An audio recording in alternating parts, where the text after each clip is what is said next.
5ই অগাস্টের পরে একটা অন্তর্বর্তীকালীন সরকার হয়েছে। সেখানে বিপ্লবী সরকার অথবা জাতীয় সরকারের আকাঙ্ক্ষা অনেকের মানুষের মধ্যে ছিল। আপনার কি ছিল, যে কি হলে ভালো হতো? 5 তারিখে ছাত্র জনতা আন্দোলন করলেন, কিন্তু ছাত্র জনতাকে ছাপিয়ে দিয়ে আমাদের এখানে দুটো সংকট দেখতে হবে। একটা হচ্ছে রাজনৈতিক দলের সংকট, 5 তারিখের সাথে এই বিষয়গুলো জড়িত। জুলাইয়ের আগ পর্যন্ত অনেক রাজনৈতিক দল যারা এখন দাবি করছেন তারা ফেসিবাদের বিরুদ্ধে লড়াই করেছেন, কিন্তু তাদের গলদটা কোথায়? গলদটা হচ্ছে দুটো জায়গায়। একটা হচ্ছে তারা জনগণের ভাষা বোঝেন নাই, তারা দলীয় ভাষাকে জনগণের উপরে চাপিয়ে দিয়েছেন, এই একটা সংকট। দ্বিতীয় সংকটটি হচ্ছে যে আমাদের রাষ্ট্র কাঠামোর মধ্যে দ্বিদলীয় রাজনৈতিক ব্যবস্থাকে আমি আসলে ফ্যাসিস্ট একটা ব্যবস্থা হিসেবে মনে করি।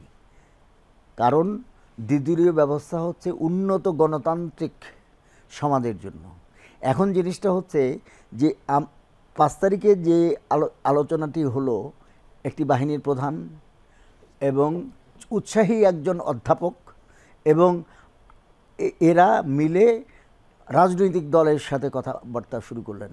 রাজনৈতিক দল যারা কিনা এত বছরেও কিছু করতে পারে নাই, যারা রাজনীতির ময়দানে ছিল না, যদিও দাবি করা হয় যে হ্যাঁ তারা ছিল, কিন্তু ওই সময় তাদের সাথে ছাত্রদের আশা আকাঙ্ক্ষাটা কি ওইটা না শুনে, ছাত্র জনতার সাথে কথা না বলে, এটা যদি এমন হতো যে ফার্ম গেটে বসে আমরা সবার আলোচনা শুনে তারপরে আপনি রাজনৈতিক দলের কাছে যেতেন যে এর একটা রাজনৈতিক সমাধান আপনারা কিভাবে দেখছেন, ছাত্রদের কাছ থেকে রাজনৈতিক সমাধান শোনার বদলে আপনি মুরব্বি খুঁজতে গেলেন।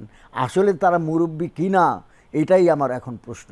এবং এই যে 5 তারিখের যে এই যে বিপ্লবকে সামান্য একটা অভ্যুত্থানে পরিণত করা বা সামান্য একটা আন্দোলনে পরিণত করার যে ভয়ঙ্কর ষড়যন্ত্র, এই ষড়যন্ত্রের কারণেই আজকে সংকটটা সৃষ্টি হয়েছে।